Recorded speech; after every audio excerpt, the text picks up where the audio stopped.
Bosch profesionāli bezvadu instrumenti jaudīgi, izturīgi un viegli lietojami. Bosch piedāvā lojāliem klientiem jaunos Pro Deals piedāvājumus un dāvanas līdz 30. aprīlim.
Raidieraksts Vīri kā ozoli. Spēcīgākais raidieraksts Latvijā par spēka sporta aizkulisēm, stāstiem un iedvesmojošiem varoņiem. Klausies, uzzini un iedvesmojies kopā ar mums. Podkāsta galvenais sponsors – Fakro. Atbalsta Zinzino. Vīri kā ozoli, kur spēks un izturība satiekas ar kaisli un mērķiem. Labdien, esiet sveicināti, dārgie Bezsports Sporta TV skatītāji, un sveiciens visiem Vīri kā ozoli raidieraksta skatītājiem. Šoreiz vairāk kā 2 nedēļas mums ir paskrējušas no iepriekšējās epizodes, bet kas ilgi nāk, tas labi nāk. Tā mēs varam teikt par jauno iekārtojumu, par jauno studiju. Līdz ar to turpmāk nākamās epizodes šajā sezonā mums būs tādā jaunā dizainā, jaunā vietā, bet koncepts nemainīgs. Runāsim par un ap, teiksim tā, spēka sportu. Gan, kā es runāju iepriekšējās epizodēs, gan uzturs, gan medicīna, gan arī dažādus sporta veidus apskatīsim. Un šodien es domāju, ka daudz jau uzreiz atpazīst, kas man ir blakus.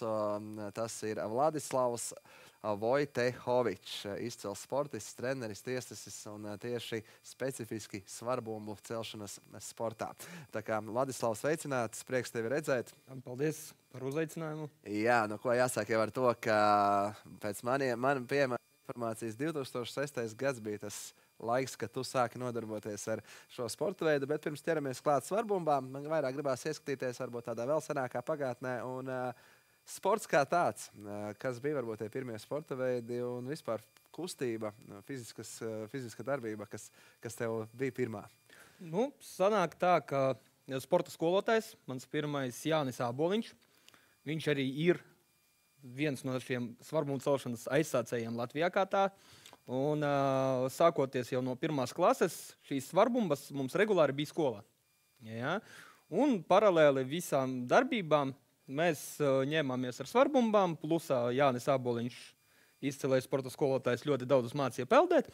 Un tā kaut kā socializējoties kopā, ar vienu tu sāki nodarboties ar šo sporta veidu, un tad aizgājām jau uz pirmajiem treniņiem.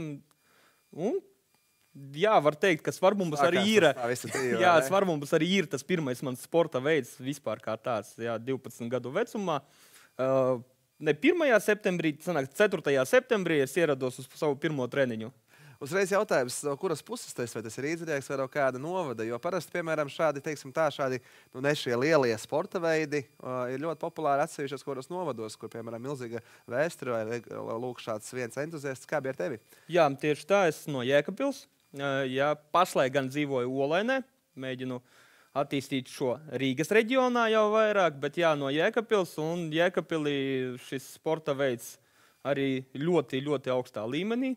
Tajā laikā jau bija pirms, kā sakot, maniem sporta gaitām jau bija gan pasaules rekordisti, gan svarbumbisti, piemērs Egils Bojārs, kurš gan bija stūmējs, gan olimpiskajās spēlēs, bobslejā, arī svarbumbu celšanas rekordists. Un, jā, Jēkabpils, Latgales reģions ir tieši šis tas masīvākais centrālē, jā, svarbumu celšanas sportam, jo pamatā ir Daugavpils, Augstdaugavas novads, Balvu novads, Viļānu novads un arī Jēkabpils novads. Tie ir lielākie tādi punkti. Protams, vēl Ventspils, bet lielākā masa ir Latgalē. Par vēsturi noteikti parunāsim arī par šiem centrālajiem punktiem, bet man svarīgs jautājums uzreiz gribās pieķerties frāzē pirmā klase svaru bumbas, zinot to, ka mūsdienās ir tas ļoti populāra tāda narratīva, ka smagus svarus vai lielus svarus var dot tikai tā, ka ķermenis ir nobriedis. Tad pastāst vispār, kā ir ar svaru bumbām, jo es pirmkārt pieļauju, ka tie svari ir ļoti dažādi un ka tas nav tik, piemēram, varbūt nepareizi, kā likt cilāt svaru stieni, piemēram, 11 gados, vai ne? Tieši tā, jo, kā mēs zinām, svaru stienis ir minimālais 20 kg. Jā, tas ir pamats, no kā sākt. Svarbumbas pamats, ar ko sākt, ir 2 kg. Tātad mēs varam iedomāties, ka un solis vairs nav tā, kā tas varbūt bija senāk, kad solis bija. Mēs iedomājamies svarbumba, tas ir 16 kg. Jā, tas stereotips, lielā bumba. Lielā bumba, 16 kg, 8 kg bija tāda mazā sievietē, un tad 24 ar reizi solis un 3,2. Pašlaik svarbumbas ir tik tālu attīstījušās, ka solis ir pat pa 1 kilogramam. Sākam, piemēram, no 2 un beidzam ar 92. Tas jau ir tāds pats augstākais. Jā, tas jau ir. Sacensības svarbumbu celšanas, kā svarbumbu sportā, notiek līdz 32 kg. Ar vienu roku notiek līdz 40. Bet, protams, visos spēka sporta veidos ir spēka ekstrīms, kurā parāda lielāko rezultātu, ko var pacelt ar ļoti smagu svarbumbu. Un šajā gadījumā tik tiešām sanāk tā, ka var sākt no 2 kg, un pamazām kāpinot šo svarbumbu svaru, kad ir sasniegts noteikts limits, noteikti rezultāti, var kāpt jau to svarbumbu svariem. Pieļauju, ka noteikti bija piekritījis, ka tehnika jau primāri jāiemācās, vai ne? Neatkarīgi kāds svars tā ir tehnika. Viennozīmīgi tehnika, jo visas svarbumbas ir jāceļ vienādi. Ja tu apgūsti tehnikas pamatus, tad svarbumba celsies vienādi, vienkārši pieliekot mazu spēka impulsu klāt. Un ja tu cel pareizi 10 kg, tad tu celsi arī 20 kg pareizi. Jo man bija, ja nemaldos, Jārtmiņa Neviļa, man bija augstskolā mācījies pie Aleksandrs Čupriks. Viņš arī saistībā ar svarbumbām, vai ne? Un es atceros pie viņa mācoties, tas tehnikas faktors bija ļoti noteicošs. Man bija 50 kursabiedri, kas bija garāki, lielāki par mani, bet tas sliktāku tehniku, un es varēju izdarīt daudz labāk ar lielākiem svariem nekā tie, kas ir liela augumā, vai ne? Jā. Tehnika ir ļoti nozīmīga svarbumbu celšanā, jo svarbumbu celšana pēc būtības ir apvienojums un tāds foršs pārējais punkts starp spēka sportiem, jo svars kāp uz augšu, un izturības sporta veidiem. Un šeit uzvar tas, kurš paceļ vairāk reižu, nevis lielāku svaru. Un te ir tehnikas jautājums. Jā, jo katra tehnikas mazākā nianse palīdzēs uzturēt rezultātu augstāku.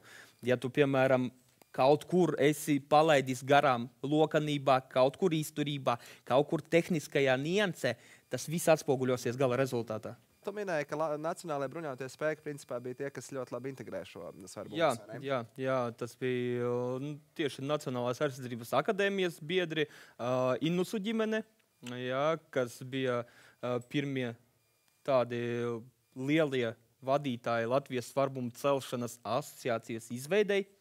Jā, protams, kā sakot, un pamatā šie cilvēki arī piesaistīja tos sporta entuziastus no dažādiem reģioniem, un kā piemēru minēt mūsu ilgadējais sportists Viesturs Gargunis no Piņķiem, Alfrēds Kokins, Daugavpils, Viļānu novads, kādreiz Viļānu bitītes komandā, Aldis Rutkovskis, kuru forši pārņēma entuziasts Māris Rubulis, iepriekšējais Latvijas svarbumbu celšanas asociācijas arī vadītājs, Ventspils, Vasilijs Giņko, vairāk kārtējs pasaules čempions.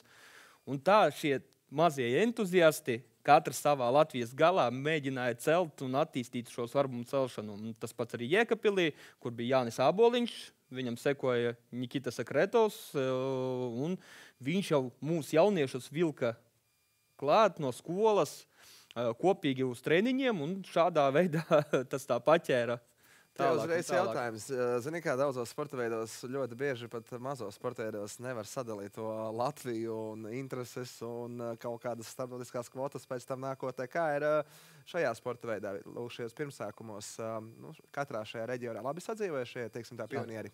Jā. Cīnījies, teiksim tā, kopīgu mērķu labāk. Kopā, viennozīmīgi tas viss, un vēl joprojām tā tas notiek, un visi cīnās vienīgi uz platformas. Tas ir mūsu svarbums sauklis, ka mums nav vajadzīgas cīņas kaut kādā sadalījumā, vēl kaut ko, visi darbojas vienota mērķa labā, attīstīt svarbumu celšanu, attīstīt viņu Latvijā, parādīt Latvijas seju starptautiskajā arēnā, nevelti Latvijas svarbumu celšanas biedri Vasilijs Giņko ir tagadējis Startautiskās federācijas prezidents. Tas ir liels novērtējums. Jā. Plusā Latvijas sportisti augsti kotējas startautiskā arēnā rezultātu ziņā. Latvijas sportisti un tiesneši ieņem augstas vietas startautiskajā federācijā. Un arī iepriekšējais svarbumu celšanas asociācijas prezidents Imants Ločmals arī no Talsiem ir latvietis. Tas daudz ko izsaka. Kā latvieši tiek novērtēti pasaulē, vai ne? Mēs visi cenšamies strādāt, visi vienota mērķa labā. Tā ir atslēga, vai ne? Jā, tas ir pats galvenais. Par vēsturiskajiem sasniegumiem un īpašiem rekordiem pastāsti. Teiksim tā, pieskarsimies mūsdienām nedaudz vēlāk, bet vispār vēsturiski tu minēji par šīm personībām, kas ir bijušas lielas pasaules līmenī, bet tieši tādiem rekordiem. Rekordi. Vēsturiski, kā jau pieminēju pašā sākumā, Egils Bojārs. Jā. Viņš tāds lielākā ikona, vai no Latvijas? Viņš bija liela ikona tieši pašos pirmsākumos 2000. Gadu sākumā, kad viņa rekords 200 reizes uzrautas ar 32 kg svarbumbu, tika labots tikai 2019. Gadā. Jā, mēs varam rēķināt. Jā, un kad šis rekords... To, kā ģenētika attīstās cilvēkam. Viņš šo rezultātu, ja nekļūdos, tik tiešām ir uzstādījis 1996. gadā. Iespaidīgi, jā. Jā, un lūk, ko nozīmē, ka sportists nodarbojās gan ar svarbumu celšanu, gan jau Daugavpils universitātē augstā līmenī trenējās un piedalījās Olimpiskajās spēlēs bobslejā. Viņš ir unikāls cilvēks. Jā, un vēl joprojām atbalsta mūs un svarbumu celšanu kā tādu.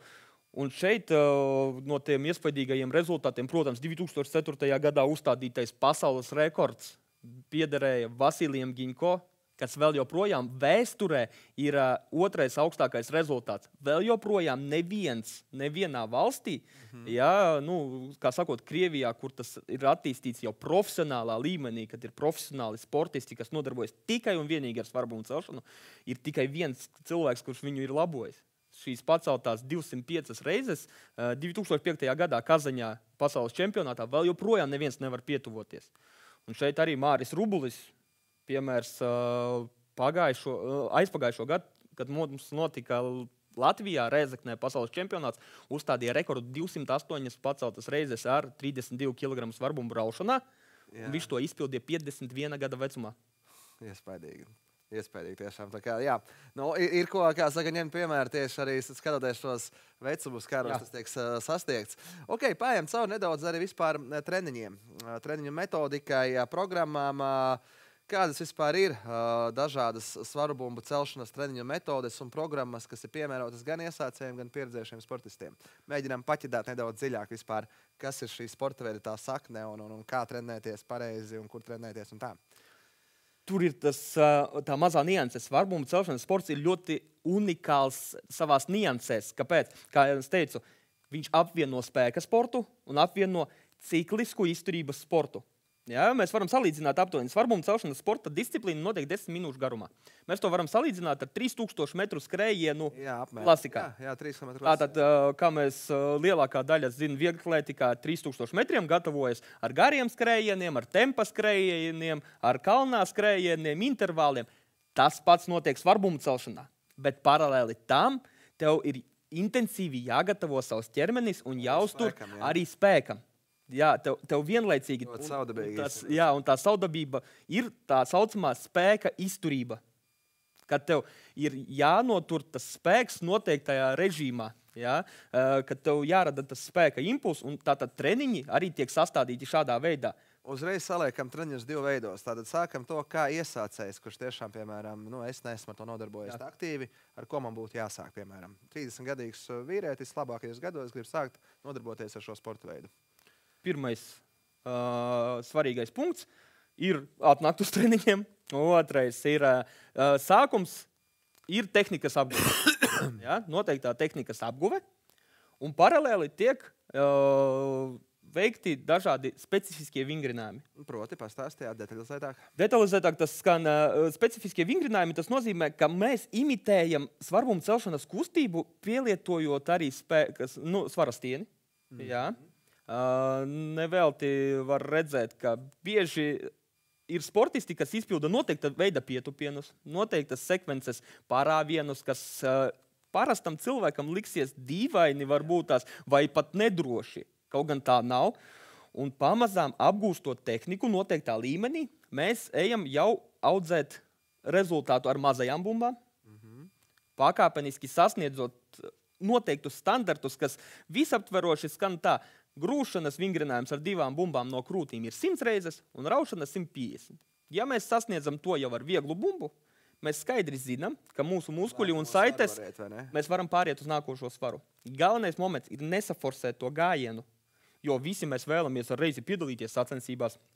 Visi gribam sasniegt augstus rezultātus, bet, diemžēl, tas ļoti, ļoti ietekmē mūsu tālāko gājienu tehnikas attīstībā, ilgtermiņā. Jā, jo, ja tu sāksi ar reizi celti smagās bumbas, tehnika var būt nepareiza, un tā ietekmē, tas atspoguļosies uz taviem fiziskajiem parametriem, jo pacēlienu skaits ir ļoti liels. Jā, treniņā apjoms rēķinās tonnāžā. Jā. Es domāju, ka tas arī šī daļa ir tieši spēka sporta veidā.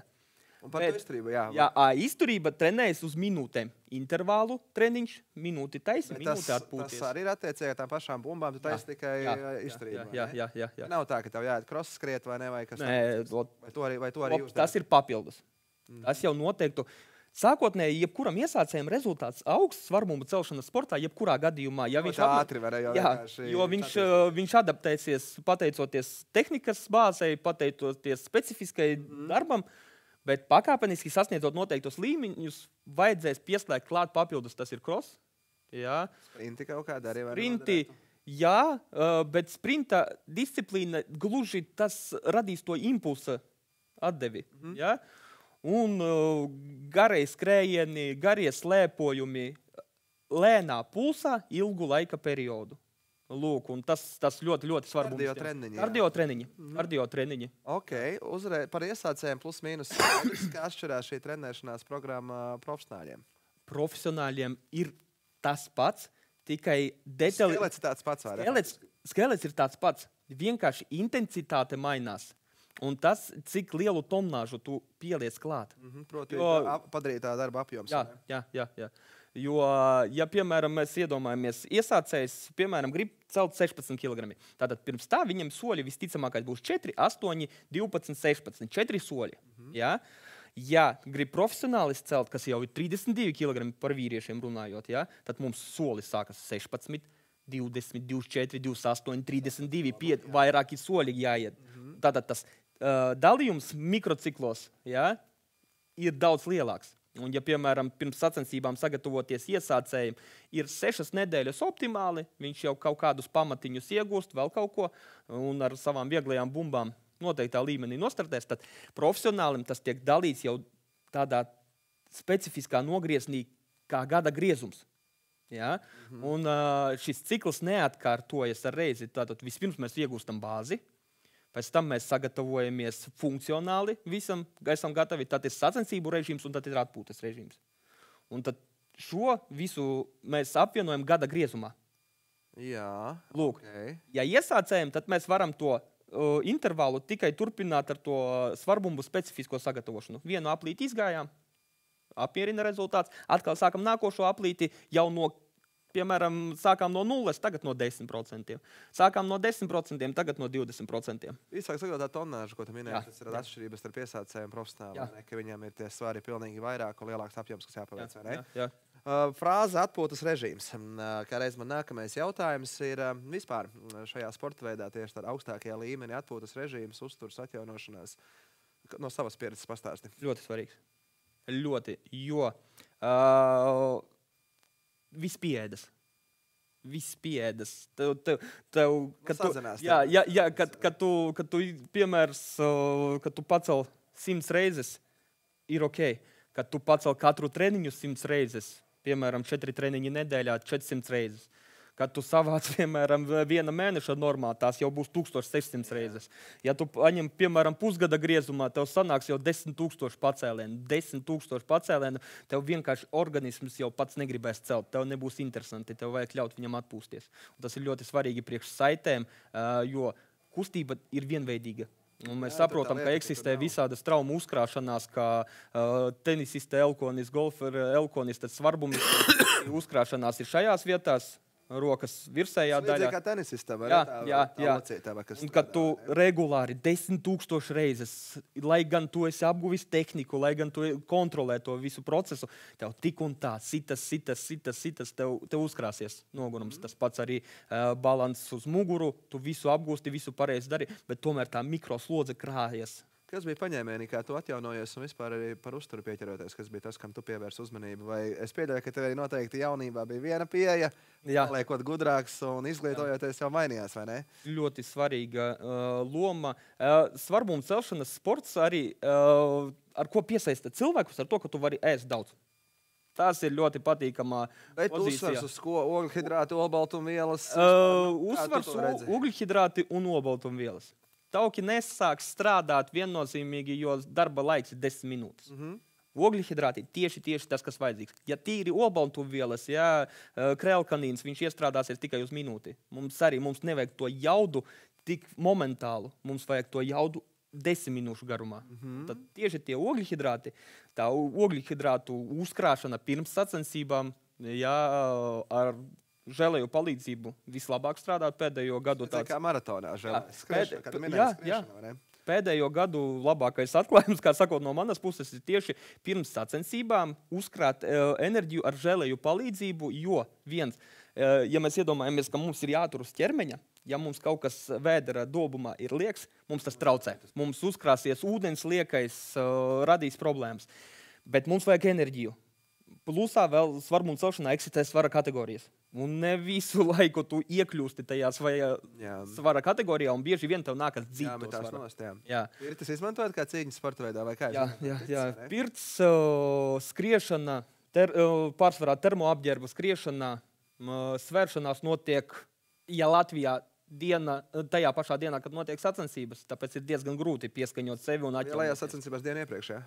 Lielajās sacensībās atkarībā no tavas disciplīnas, bet notiek dienu iepriekš, jā. Dienu iepriekš, kaut gan jau, piemēram, citās valstīs jau ir sataisīts tā, kad notiek svēršanās 2 stundas pirms, tieši šo aspektu dēļ, jo, diemžēl... Tā, sportisti atbrauc un to daudz dzīšās procesu, kas ir neveselīgs dienas beigās jau. Tieši šī aspekta dēļ sāk atteikties no šīs svara dzīšanas, mākslīgās svara dzīšanas, kad sportists atbrauc 80 kg, startē līdz 68, un viņš diennakts laikā 12 kg nomet. Neveselīgi. Es esmu redzējis cīņas sporta veidos, kur pazaudē samaņu regulāri. Jā, šeit tieši šo aspektu dēļ sāk atteikties, jo pēc tam iziet uz startu, ja tu neesi atjaunojies, krampji, sirdsdarbība virs 160 pulsā, tev viss... Tā ir ķermeņa bojāšana, tas vairs nav pat sports, jā.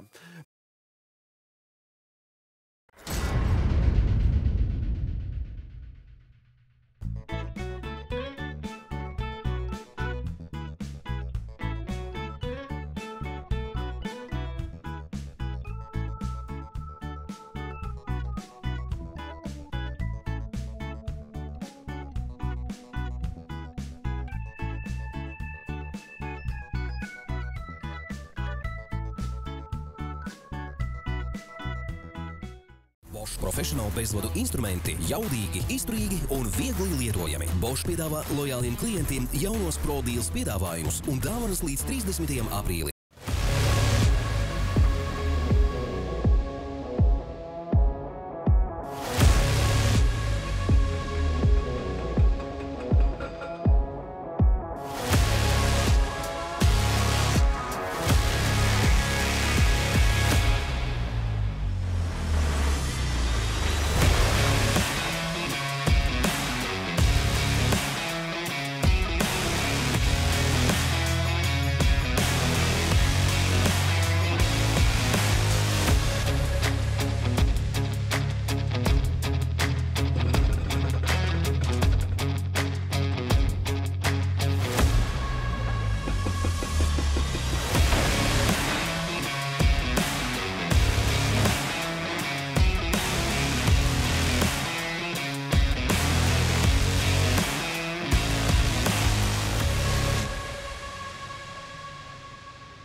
Raidieraksts Vīri kā ozoli.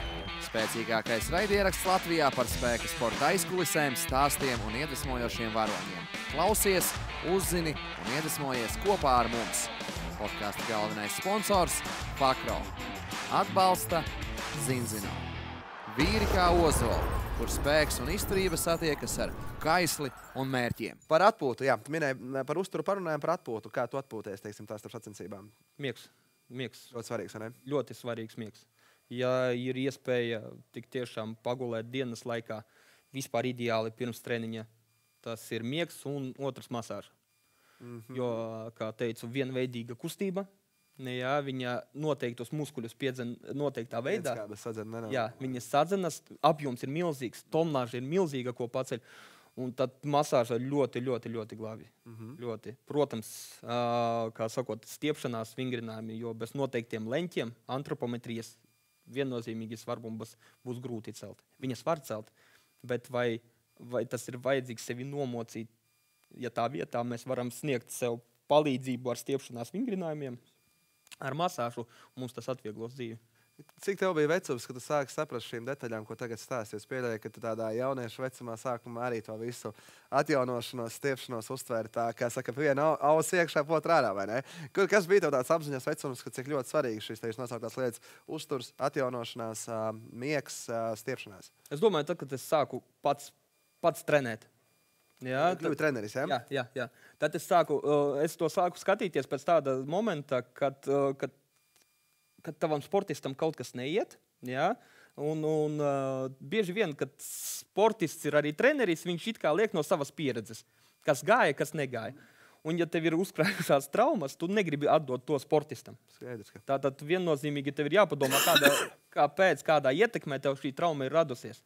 Un aizejot no šī punkta, jā, tu sāc saprast, laikam es nepareizi kaut ko darīju iepriekš. Jā, varbūt kaut kur es kaut ko palaidu garām. Detaļas sāk palikt vienkārši svarīgākas, vai ne? Tad ar reizi iedodot šo informāciju savam audzēknim ir daudz lielāks efekts. Daudz lielāks. Nākamais jautājums par daļai atbildēju jau sarunas ievadā par vietām, kur var nodarboties cilvēki vispār ar svaru bumbām. Latgalē, kā tu izstāstīji, ir jūra, kā saka, ar vietām, kur var nodarboties gandrīz katrā pilsētā. Kā ar Rīgu, kas tomēr tāda, cilvēku skaita ziņā šobrīd Latvija ir tāda izteikti lielākā? Jā, Rīga ir izteikti lielākā. Ar svarbumbu celšanu... Faktiski jau var katrā svaru zālē nodarboties, vai ne?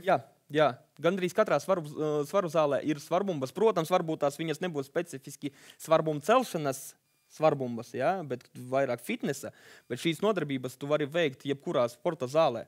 Kā sakot, tev ir 1,50 uz 1,50 m kvadrāts, 2-4 atkarībā no rocības svarbumbas nodarbojas kaut vai mājās. Online treniņi ir pieejami, korekcijas var veikt. Tas, ko runājam aizkadrā, faktiski šis sporta veids ir neticami demokrātisks, vai ne? Ka tev, ja tā galda mēs skatāmies uz pusi galda, var teikt noteikti sacensība, vai ne? Jā, tev ir 2 svarbumbas, tev ir puse galda. Tev pat nevajag garāžu, lai tu trenētos nosacīt, vai ne? Tu faktiski vari savā dzīvoklī, vai ne? Atrast stūrīti. Tā bija, un tieši pateicoties šim ļoti svarbumbas diezgan populāri kļuva Covida laikos.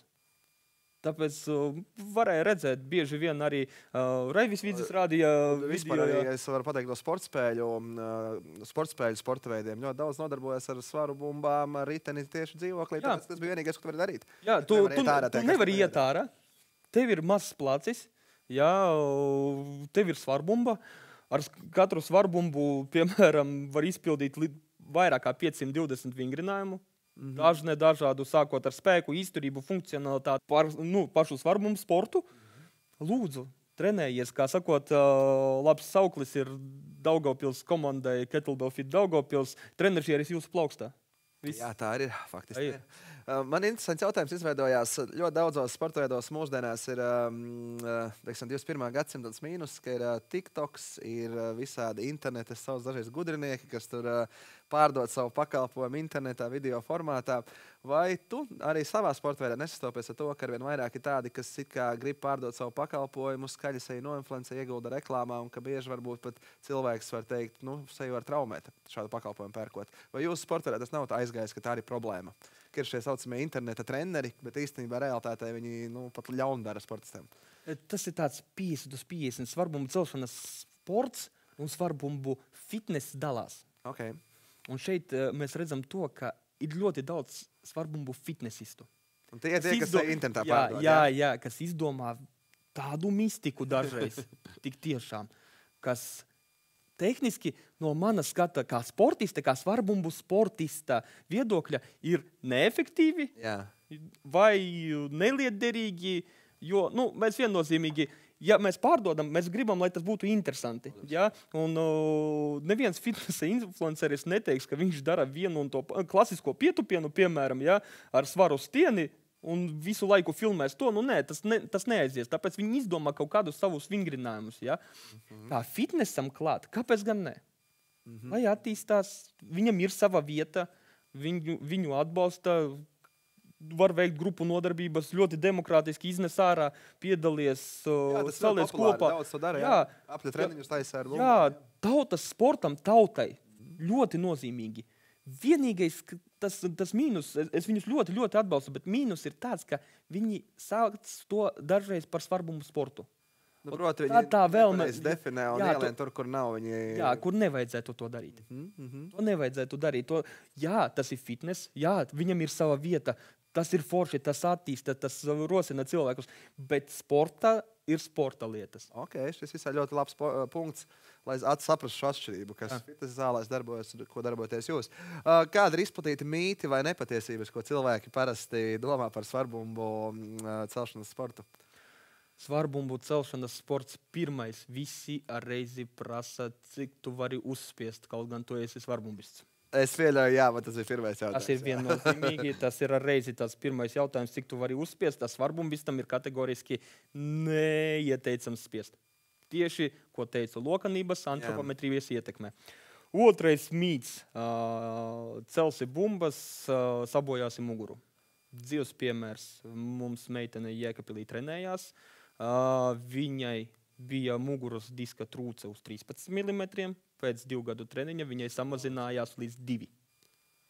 Pateicoties tam, ka ir ļoti liels efekts mugurai, tieši muguras muskulatūras attīstīšanai, jo svars nav liels. Faktiski strādā dziļie muskuļi, ko runājam, vai ne? Tātad, kā mēs varam spriest par to, ka muguru sabojā nepareizi izpildīts vingrinājums. Ja viņu pareizi izpilda, tas tikai mums uzlabo visu. Trešais, sirdi bojā. Jo ļoti intensīvi elpo visu pārējo. Protams, tas ir atkarīgs no tavas fiziskās sagatavotības. Mēs nevaram veikt sporta veidu un paralēli darīt lietas, kas neatbilst sporta dzīves ritumam. Un pēdējais, viss tāds lielākais svarbumbu sports nav domāts meitenēm. Man personīgi pašam klubā trenējas tikai gandrīz meitenes. Un trenēju meitenes. Kā meitenēm izmainās tā varbūt fizioloģija un fiziskais izskats to svarbumbām? Jo nesam atklāt, piemēram, svarcelšana, tas ietekmē meitenes izskatu. Jā. Kā ir ar svarbumbām? Svarbumbām mans personīgais ir tikai plusi. Viens, ļoti milzīgs kardio darbs, kas nozīmē to, ka svara pieaugums un muskuļu masas pieaugums nebūs tik liels, bet tonizējošais efekts ir milzīgs. Otrais svarbumbu celšanas sports ir ļoti, ļoti ietekmē mūsu kāju un, kā sakot, gurnu darbību. Un līdz ar to meitenes iegūst to, ko viņas tiešām vēlas. Ja mēs paskatīsimies ikvienas sacensības svarbumbu celšanā, un tieši meitenes, tad viņas redzēs tieši to, ko vēlas sievietes sasniegt. Aidas kājas, trenēt muguras un lejas daļa, smalkas rokas, laba izturība, perfekti. Tā kā dāmas, kas klausās šo epizodi, šo raidierakstu svarbumbas, tas tikai, kā saka, izdēļo sievieti un nevajag, kā saka, bīties un sekot līdzi mītiem, stereotipiem, ka tas ir kaut kas tāds, kas tev izmaina ļoti izskatu. Jautājums no skatītājas Kitija Vojtehoviča vaicā, cik liela nozīme ir psiholoģiskajam aspektam gan treniņos, gan sacensībās pirms starta? Ļoti. Svarbumbu celšanas sports, var teikt, ir jānoskaņo sevi. Ir ļoti jānoskaņo sevi un vai trenerim ir jānoskaņo savus sportists, jo bieži vien mēs saprotam to, ka sportists ir gatavs, ir izpildīt gatavs labu rezultātu. Viņš ir fiziski gatavs, bet psiholoģiski ir sarežģīti. Es domāju, tas ir ikvienā sporta veidā, bet šeit svarbumbu celšanas sportā ir individuālais sporta veids, kurā sacensības notiek paralēli. iedomājamies 6 paralēlas grīdas. Tu un tavi pretinieki stāvat viens otram blakus. Jūs viena otru rezultātu, svarbumbu saime nav tik liela, un tu seko bieži vien otram rezultātum, vai seko saviem rezultātiem, un tev liekas, ka noteiktā momentā pēkšņi tev neizdosies, bet tu esi fiziski gatavs. Tev viss izdosies, tev vajag tikai noskaņot sevi. Dažreiz vienkārši atslēgt prātu un neskaitīt, jo, proti prasa tādu tuneļa redzi. Tuneļa redzi. Vienkārši izpildi savu darbu, jo viss izdosies. Redzēt to, ka tev viss izdosies, ir vissvarīgākais. Es to varētu salīdzināt ar tādu biatlonu, kur tie ieslēpo šautuvē, un tu redz arī savus konkurentus, viņu mērķus. Tev jāmāk skatīties tikai savējā un sašaut savējos, vai ne? Jo, biatlona piemērs ir ideālākais. Kāpēc? Ja biatlonā tu skatīsies kaut kur citur, tev puls pacelsies. Tev viss izmainās. Pulsa ietekmē tev šaušana. Iedomājamies svarbumbas celt. Tev paceļās puls, sasniedzam anaerobo. Elpošana ir nenormāli svarīga. Pēc noteikta laika, dēļ tā, ka tu esi sastresojies, tev jau atteiks ķermenis, diemžēl. Faktiski būt egocentriskam sacensību laikā ir ļoti laba īpašība. Jā. Domā tikai par sevi un kas tādāk apkārt. Jā.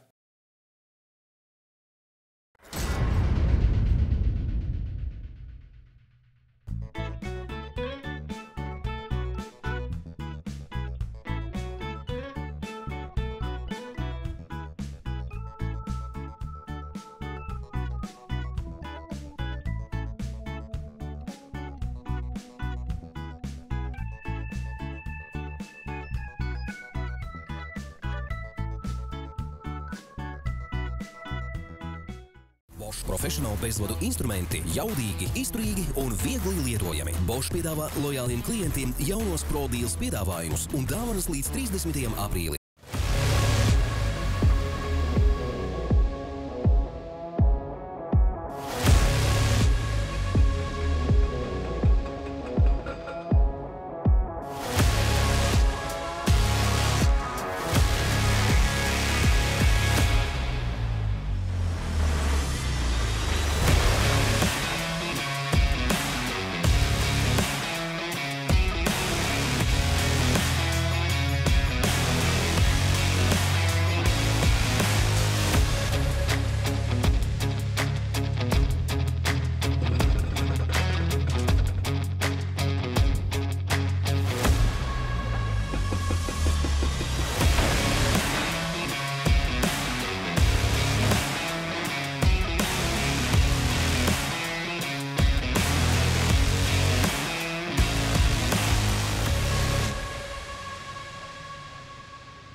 Raidieraksts Vīri kā ozoli. Spēcīgākais raidieraksts Latvijā par spēka sporta aizkulisēm, stāstiem un iedvesmojošiem varoņiem. Klausies, uzzini un iedvesmojies kopā ar mums. Podkasta galvenais sponsors – Fakro. Atbalsta Zinzino. Vīri kā ozoli, kur spēks un izturība satiekas ar kaisli un mērķiem. Par sacensībām un vispār kritērijiem. Tu minēji par svaru nedaudz jau sarunas gaitā. Svara kategorijas ir. Runāja par svaru bumbām, arī šo smagumu. Pastāst vispār, kādas tādā gan Latvijas, gan pasaules līmenī šobrīd tas sacensība nolikums un kā darbojas tas viss. Svarbumbu celšanā ir vecuma grupas. Pirmais tātad jaunieši. Pirmais pēc vecumiem, teiksim. Pirmais dalās pēc vecumiem. Tā var teikt. Pirmais dalās pēc dzimumiem. Nākošais pēc vecumiem. Jaunieši līdz 18. Juniori līdz 23 gadiem, Open bez vecuma ierobežojumiem, veterāni sākot no 40 gadu vecuma, Masters grupa un sievietēm no 35 gadu vecuma, un pakāpeniski pa 5 gadi vecākie dalībnieki ir pa 1947. dzimušie. Tas ir 80 gandrīz 80 gadi. Jā. Un ar to arī skaists ir svarbums sports. Tu vari jebkurā vecumā sākt. Jā, dzīvais piemērs Māris Rubovs, tikko teicām, 51 gada vecumā gandrīz pasaules rekords. Latvijas absolūti vēsturē labākā rezultāta īpašnieks 40 gados uzsāka svarbumus. 40. Lūdzu, nāc, piedalies. Tad nākošais ir svara kategorijas. Kā iedalās, jā? Svara kategorijas sievietēm, vīriešiem aptuveni ir vienādas līdz 58, 63, 68, pa 5 kilo. Jā. Ir arī kaut kādi komats iedalās vai ir apaļās? Apaļie svari, jā. Svarbumu celšanā Tad nākošais iedalījums ir pēc sagatavotības līmeņa. Vīriešu grupā 32 skaitās jau profesionālais līmenis. Svarbumbas svars. 24 amatieru līmenis, 16 iesācēji. Sievietēm attiecīgi 12, 16 un 24. To izvērtē tiesneša sacensību ievadā vai pats piesakās pats piesakās pēc savām spējām. Lūk. Un vai otrs variants ir koeficientu sistēma. Koeficientu sistēma, ko mēs ieviesām atpakaļ arī Latvijā, ir tā, ka, piemēram, mēs paceļam 16 kg, tas ir 1 punkts. Paceļot 24 kg, tie būtu 2 punkti. Tātad viena pacelta reize ar 24 ir ekvivalenta 2 paceltām reizēm ar 16. Ok, sapratu. Lūk. Bet faktiski tas sacensību kritērijs ir, kad katrā šajā, kā tu minēji, kategorijā vienkārši ceļ tās bumbas uz skaitu. Jā, 10 minūtes. Un visinteresantākais svarbumbās ir stafetes. Stafetes 4 cilvēki, 3 minūtes katram. Tur arī miksētā stafete, sievietes ir dažāda tipa stafetes, dažādu disciplīnu stafetes. Lūk, un kura komanda paceļ vairāk, tā uzvar. Attiecīgi, jā. Skatītājiem tas ir visinteresantākais, tas ir visskatāmākais moments šeit pasaules čempionātā pagājušā gada Korfu. Tik ļoti skatāmas stafetes starp Lietuvu, Ukrainu un Kazahstānu bija vienkārši fenomenāli. Visu 12 minūšu laikā vairāk kā 1000 cilvēki vienlaicīgi bļauja atbalsta komandas. Un šis rezultāts bija par 1-2 reizēm. 2 pacēlieniem starpībā 12 minūšu laikā. Kur viena kļūda, ir bijuši fotofiniši, ir bijuši tā, ka rezultāts ir vienāds, identisks, komandām identisks, un kad visu komandu sver. Un kura komanda mazāk sver, tā uzvar. Jā, wow, iespaidīgi. Starp citu, kāds ir šī sacensību hierarhija? Es pieļauju, ka pasaules čempionāts, kas ir reizi gadā, ja tas ir lielākais turnīrs, vai ne? Vai ir tā, piemēram, kā citos sportos pasaules kausi, ka ir tāds seriāls, kas ir komerciālajie mači, proti pastāsti par šo sacensību hierarhiju un papildu jautājums, kur Latvija, kā vietējais nacionālais čempionāts, cik apmēram augstu kotējās tādā pasaules līmenī? Var teikt tā, ka pasaules čempionāts, jā, svarīgākais notikums. Nākošais ir Eiropas čempionāts. Jā. Kā pasaules kauss ir, bet tas ir atsevišķām disciplīnām. Nākošais ir noteiktas disciplīnas kausā. Un, attiecīgi, Latvijas čempionāts. Tas ir vairāk kotējis tā, kādus sportistus mēs aizvedam uz starptautisko arēnu un kādus rezultātus mums atlase, jā, sava veida atlase. Un sanāk tā, ka Latvijas čempionāts var teikt no 12. no 10. līdz 15. gadam mēs bijām top 3 stabili pasaulē. Bet jums ir atklātais čempionāts, ka var piedalīties ārzemnieki? Arī. Jā, no šī gada mēs to izveidojām, mēs attaisījām atklātu, jo, kāpēc gan futbolā var kļūt citas valsts pārstāvis par Latvijas čempionu? Kāpēc arī šeit? Un šo svarbumbu saime, kā jau teicu, nav tik liela, lai mēs viņu ierobežotu, bet vairāk mums...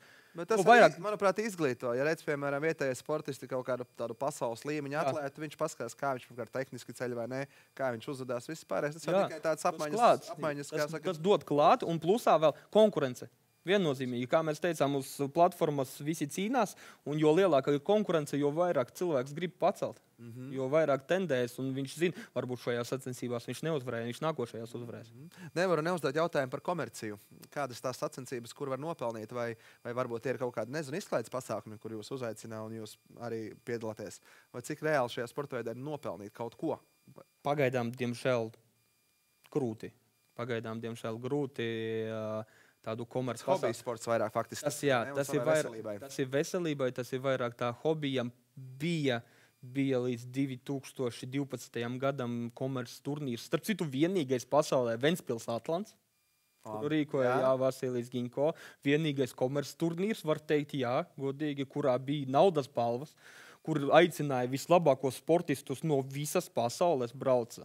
Kur reāli sacensības ilga 3 dienu garumā, Ventspils bija pilna, ļoti iespaidīgi. Pats piedalījos no 7. līdz 12. gadam. Diemžēl vairāk nav šādu komerci. Mainās ekonomiskā situācija, vēl kaut kas vai ne valstī, un tas arī ietekmē. Jo viens no svarīgākajiem mums ir svarbumu celšanā atrast tos entuziastus, kurš redzētu to skaistumu, ko sniedz svarbumu celšanas sports. Jā, un tad varbūt tās ar laiku tas parādīsies komerciālā ziņā. Tagad Mēģināsim attīstīt Olēnē starptautisko armijas raušanas turnīru. Norisināsies jau 2. gadu. Pagājušo gadu tās sākumam 5 valstis, bet šogad jau interesantu ir vairāk. Plusā vēl varbūt parādīsies kāds sponsors vēl klāt, un kurš varētu sniegt kādas dāvanas, vēl kaut ko, un tas aicinās vēl cilvēkus. Tas ļoti būtiski to mārketingu arī ieguldīt sporta veidam. Jā. Par Latvijas čempionātu atgriežamies. Nu, lūk, ir, piemēram, jau iesācējs pastrādājis gadu, jūtas kaut kādu līmeni sasniedzis. Kā ir ar iespēju jebkuram startēt Latvijas čempionātā, vai tur tomēr izvērtē kaut kādu līmeni, lai tu startētu Latvijas čempionātā? Jebkurš var. Kā es teicu, mēs atgriezāmies pie koeficientu sistēmas. Jā. Protams, nav tas moments. Ir jārada tas, lai cilvēkam būtu tā sacensību sajūta. Svarbums sportam ir jāsaglabā tas, ka mēs esam augstāko sporta sasniegumu sporta veids, tendēties uz pasaules čempioniem, ja? Bet tajā pašā momentā vilkt to tautu iekšā. Radīt to, ka svarbumba ir tāpat kā skriešana, ka tu vari trenēties mājas apstākļos, ka tu vari iegūt sev veselīgu dzīvesveidu tieši pateicoties svarbumbām, bet, jā, varbūt šajās sacensībās tev neizdosies uzvarēt, jā, dēļ tā, ka tu cēli mazākas svarbumbas, mazāku rezultātu summā uzstādīji, bet tajā pašā momentā tev āķis lūpā, tu gribi celt. Tu sacensību, to eiforiju dabūji, jā. Tev gribās konkurence, tev gribās turpināt, tev gribās socializēties. Tā svarbumbu ģimene mums ir ļoti, ļoti svarīga. Un mēs turamies kopā visi kā viens, kā teicu, pašā sākumā mēs visi darbojamies viena mērķa labā. Ļoti būtiski, lai nav tā kaut kāda kašķēšanās starp Kurzemi Latgales kā piemēru, vai tur Kurzemi Vidzemi vai tā. Jā, mēs aicinām visus droši izmēģini spēkus sacensību režīmā. Tātad tas izbaudīt to stresu, iziet uz platformas, nostartēt, tikt atbalstītam, saņemt konkurenci galu galā. Varbūt tās pēkšņi iekļūt medaļās, tas vispār jauniešiem kaifs, jā. Un tad tev reiz ir vēlme turpināt.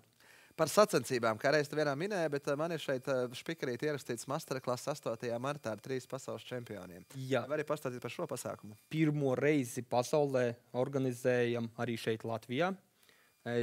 Man izdevās apvienot 3 pasaules... Es atvēru, ka pārtrauc pēc 2 dienām? Jā, pēc 2 dienām. 3 pasaules čempionus, Vasilijs Ginko, vairākārtais pasaules čempions, eks-rekordists garajā ciklā disciplīna. Artūras Balnionis, Lietuvas labākais svarbumu cēlājs, 2-kārtais pasaules čempions grūšanas disciplīnā, un Māris Rubulis, pasaules čempions. Leģendas, kā mēs varam skaidrot. Jā, pasaules čempions armijas raušanā un klasiskajā raušanā, vairāku rekordu īpašnieks. Un viņi kopā rādīs meistarklasi, kā viņi šie startautiskās klases vienkārši zvaigznes lielie vīri, jo visi viņi ir... Tas būs tā kā vairāk kā šovs vai vairāk kā sacensība? Tas būs tāds kā parādīt paraugu demonstrējumi un pamācība citiem. Jo šeit droši var atbraukt 8. Jā, pēkšņi. Ja kādam vēlme radīs... Vai tā vēlreiz pastāstīt? Olēnē, Rūpnīca iela 4 sporta zāle. Jā, attiecīgi var atbraukt, apskatīties. Viņi rādīs, tas nebūs gluži kā seminārs, kur notiek apmācība. Bet tas parādīs, kādas nianses izmanto šīs zvaigznes, lai kļūtu labāki. Jo bieži vien mēs redzam dažādas sporta zvaigznes, ja? Un šīs zvaigznes nav izlikušas savu treniņu plānus. Dažādos sporta veidos. Mēs it kā gribam uzzināt, varbūt intereses pēc, tīri intereses pēc, ne obligāti kopējot, kā viņi ir trenējušies, kā viņi ir gatavojušies. Un šeit klātienē vēl iespēja uzdot viņiem jautājumus. Jā. Tā pieredze apmaiņa. Tieši tā, un iegūt to pieredzi svarbumu sportā no pašiem labākajiem disciplīnās. Perfekti. Tā kā ieplānojat 8. martu pēc 2 dienām Olainē, ja ir brīvs laiks, brauciet, apmeklējiet unikālu pasākumu. Noslēgumā vēl pēdējās 5 minūtēs par tādu tavu arodu kā tiesāšana. Pastāsti, cik liela ir vispār tiesneša loma šajā sporta veidā un varbūt arī kādas interesantas kuriozas no savas pieredzes. Tiesneša loma ir liela. Ir liela tiesneša loma. Protams, tehniku skatīties vai? Jā, tehniskais izpildījums. Jo, ja netehniski tiek izpildīts rezultāts, tiesnesis var arī ietekmēt rezultātu. Jā, kuriozi manos pašos pirmsākumos svarbumu celšanas sportā, kad tiesnešiem pirmo reizi laikam ļoti strikti pateica tiesāt. Un mēs nebijām gatavi, vienkārši mūsu komanda atbrauc, un mēs nebijām gatavi tik milzīgai fiksācijai, kādu prasīja, un tik daudzām neieskaitītām reizēm, ka galu rezultāti bija kā bija. Kaut gan gatavojamies ļoti labi, bija kā bija. Bet jā, tiesnesis ir svarīgi saglabāt to objektivitāti. Jā, jo ir jāsaprot to, kā tiesāt profesionāli, no kura grib un vajag būt rezultātam. Kā tiesāt iesācēju, kuram jādod tā iespēja tālāk turpināt. Jā, jo viņš grib, un ja viņam gluži visu laiku striktī tiesāsi, nē, tā nav pareizi, tu neesi gatavs, viņam rodas tā vēlme, kaut kā. Jā, jo šeit arī... Jums jāmāk ir izvērtēt, kuram to tehniku varbūt nedaudz pievērt acis, vai nekādam vienreiz iesācējiem, un kuram atkal ļoti strikti var. Jā, kuram ļoti strikti uzturēt to visu. Protams, ja tu tiesā starptautiskā līmenī, tur viennozīmīgi ir vieni un tie paši noteikumi pilnībā priekš visiem, jo visi startē jau starptautiskā līmeņa sacensībās. Bet šeit Latvijā, un tad pāriet no tā momenta, kad tu esi starptautiskās kategorijas tiesnesis, bet redzēt to arī zemākajā līmenī jau Latvijā un varbūt tās pievilkt klāt cilvēkus. Plusā viennozīmīgi jāparāda savs piemērs. Jā, ja tu esi tiesnesis un ja tu esi vēl sportists, tev uz platformas ir jārāda cienījams rezultāts. Ja pareizi saprotu, tas ir pasaules līmeņa tiesnesis, vai ne? Kad tiesa augstāk, tu arī pasaules čempionātu vari tiesāt, vai ne? Saprotu? Jā, es tiesāju, bet šos gadus es esmu sacensību vadītājs. Kā sakot, sacensību spīkeris. Jā, katrā sacensībās ir spīkeris, kurš paziņo, kas startē, kāds startē, kāds rezultāts, cik minūtes atlikušas. Jā. Un mēģinu svarbumu celšanu pataisīt skatām. Svarbumu celšanai jābūt skatāmai, nevis vienkārši savsei faktiskai, jā, nosaukt tur tas, dzimis tā sporta klasē, viņš ceļ to no tās valsts. Nē, ir jārada šovs.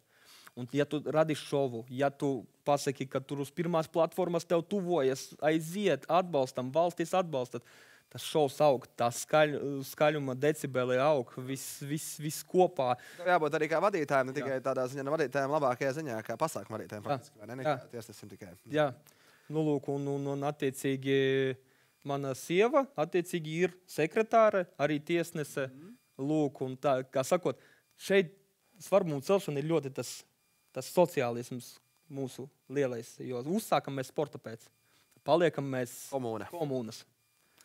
Uzreiz vēl pastāst par tiesāšanas darbu, kā tu nonāci līdz tai kvalitātei, kādu esi sasniedzis, cik ilgi gadi tie bija un kas varbūt palīdzēja, vai tavs vārds kā sportistam?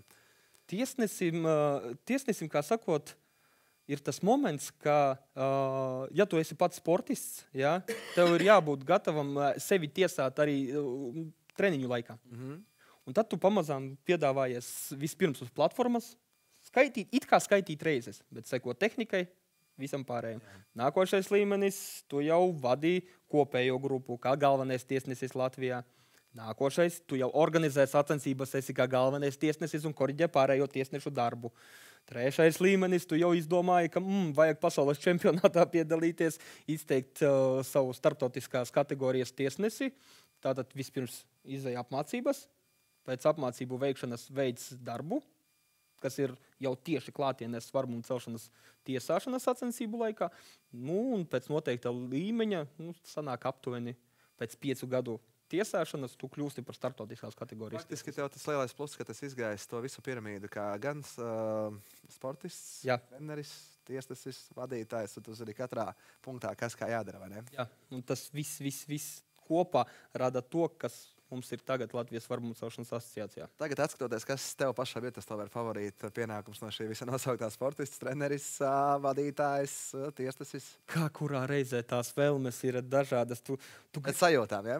Pēc sajūtām, un tas ir visbiedējošākais, tas, ka tev nepietiek laika visam. Tev nepietiek laika, tu it kā vari un gribi uzrādīt labu rezultātu.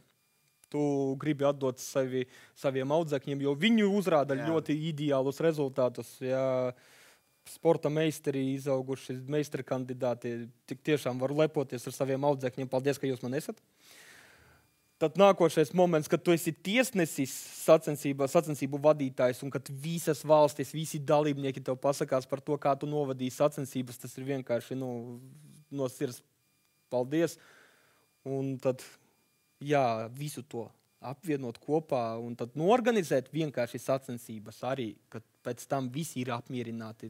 Tā gandarījuma sajūta, ka komuna ir kopā.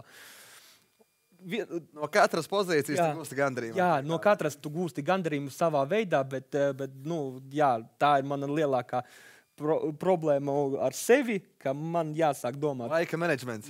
Laika menedžments un ko tad galu galā turpināt. Super. Nu, ko stunda mums ir aizvadējusi, dāmas un kungi, Vladislavs Vojtehovičs, izcils sportists, treneris, tiesas un organizators, un tieši vēl noslēgumā par organizatorisko vēlreiz atgādini par sacensībām pēc 2 dienām, vai ne? Meistarklase pēc 2 dienām, 29. martā Latvijas čempionāts raušanā, un tad mēs visi draudzīgi pēc Latvijas čempionāta dodamies uz Eiropas čempionātu Bulgārijā, Sofijā, kur es būšu sacensību orators, vadītājs, mana sieva sekretāre un mana komanda startēs. Sociāltīkli, kam piesakot, lai varētu sekot līdzi sporta veidām? Sociāltīkli attiecīgi droši var piesakot Latvijas svarbumu celšanas asociācijas lapām, TikTokā, Instagramā, Facebookā. Mūsu ģenerālsekretāra Greta Kopilova ar prieku jums palīdzēs atrast vajadzīgo informāciju svarbuma.lv, kurā droši var aktuālā standarta informāciju par sacensībām un visu pārējo normatīvajiem aktiem. Par sporta zālēm droši var rakstīt man, droši var rakstīt Gretai. Mēs atradīsim jums tuvāko iespējami. Varbūt tās droši nāciet, trenējieties. Super, tā kā es ceru, ka šī stunda jums iedeva ieskatu par šo sporta veidu, kas galu galā ir tik demokrātisks un viegli pieejams, un kā arī mēs sarunas laikā dzirdējām, tas attīsta ķermeni, nevis sabojā. Tā kā, dāmas un kungi, paldies visiem, kas klausījās 3. Vīri kā Ozola epizodi. Veiksmi, kā saka, sportā, visādā ziņā, gan tiesēšanā, gan vēl trenēšanā, gan arī pasportošanā. Un mēs jau tiekamies nākamā epizodi pēc 2 nedēļām. Sekojot līdzi arī Vīri kā Ozoli lapai, un tur būs visa aktuālā informācija. Paldies, ka skatījāties, paldies, ka klausījāties. Visu labu! Spēks ir bumbās!